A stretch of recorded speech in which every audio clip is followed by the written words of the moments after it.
Hey guys welcome back to my channel आबारो चले एसेछि नतून एक भिडियो निये। आज तैरी करब फिश कारि। एखाने आमी माछ निये नियेछि पांगास माछ 5 पिस माछ आछे। एखाने सामान्य लवण हलुद दिए माखिए 20 मिनट मतो रेस्टे रेखे देब।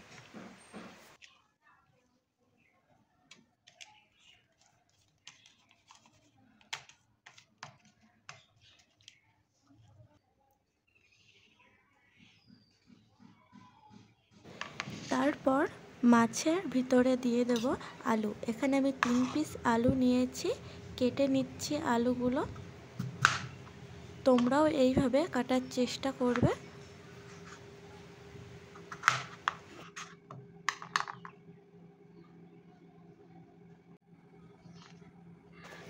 এবার একটা মিক্সিং জার নিয়ে নিয়েছি, তার ভিতরে দিয়ে দিলাম আদা, কাঁচা পাকা কিছু লঙ্কা, রসুন আর জিরে, সামান্য জল দিয়ে একটা স্মুথ পেস্ট করে নিচ্ছি।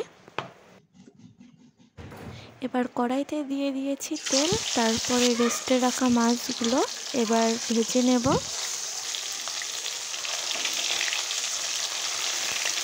তারপর মাছগুলো তুলে নিচ্ছি। একই কড়াইতে আবারও একটু তেল দিয়ে কেটে রাখা আলুগুলো দিয়ে দিয়েছি, তারপরে দিয়ে দিলাম সামান্য লবণ হলুদ দিয়ে এবার আলুগুলো একটু লাল লাল করে ভেজে তুলে রাখবো।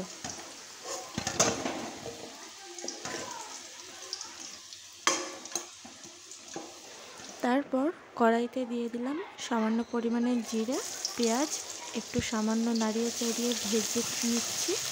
তারপর দিয়ে দিচ্ছি বেটে রাখা মশলাটা। তারপর দিয়ে দিলাম কেটে রাখা টমেটো দিয়ে সামান্য একটু জল দিয়ে একটু নাড়িয়ে চাড়িয়ে নিচ্ছি। তারপর মশলাটার মধ্যে দিয়ে দিচ্ছি পরিমাণ মতো লবণ, হলুদ আর সামান্য চিনি দিয়ে আবারও একটু ভালো করে নাড়িয়ে চাড়িয়ে কষিয়ে নেব।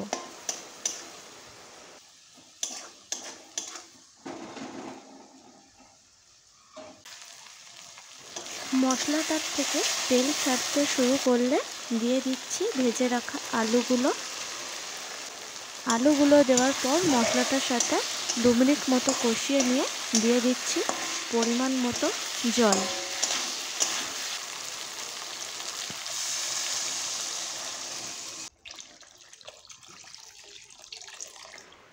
তারপর দিয়ে দিলাম উপর থেকে চেরা কাঁচা লঙ্কা। তারপর দিয়ে দিচ্ছি পরিমাণ মতো লবণ হলুদ দিয়ে একটু নাড়িয়ে চাড়িয়ে গ্রেভিটা ফুটতে দেব। গ্রেভিটা ফুটে এলে দিয়ে দিচ্ছি ভেজে রাখা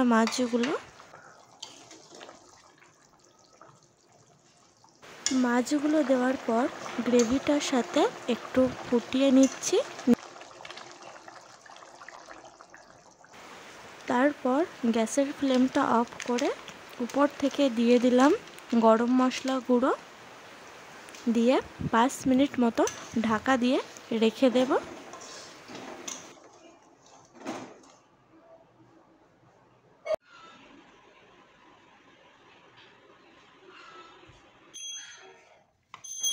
তো বন্ধুরা এইভাবে ফিশ কারি একবার ফলো করে বানিয়ে দেখো।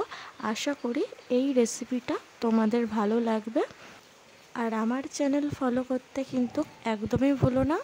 তো আজকের মতো বাই বাই।